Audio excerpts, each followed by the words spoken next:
how you know Yahweh is released one new album, right? We collaborate in one of that songs. The first one is with one Akon of Akon. Yes, he tell one story. It's storytelling, and we collaborate with our instruments inside.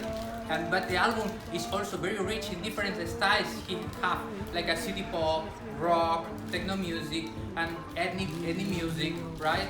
And it will be very interesting for listen and also for see the concert. 在这张专辑里面呢，我们可以每一个人一起徜徉在亚维的梦里面。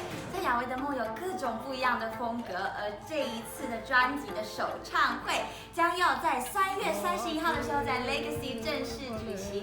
所有的朋友们，如果想要一起进入亚维绮丽的梦的世界的话，千万不要错过喽！那我们就3月31号再相见。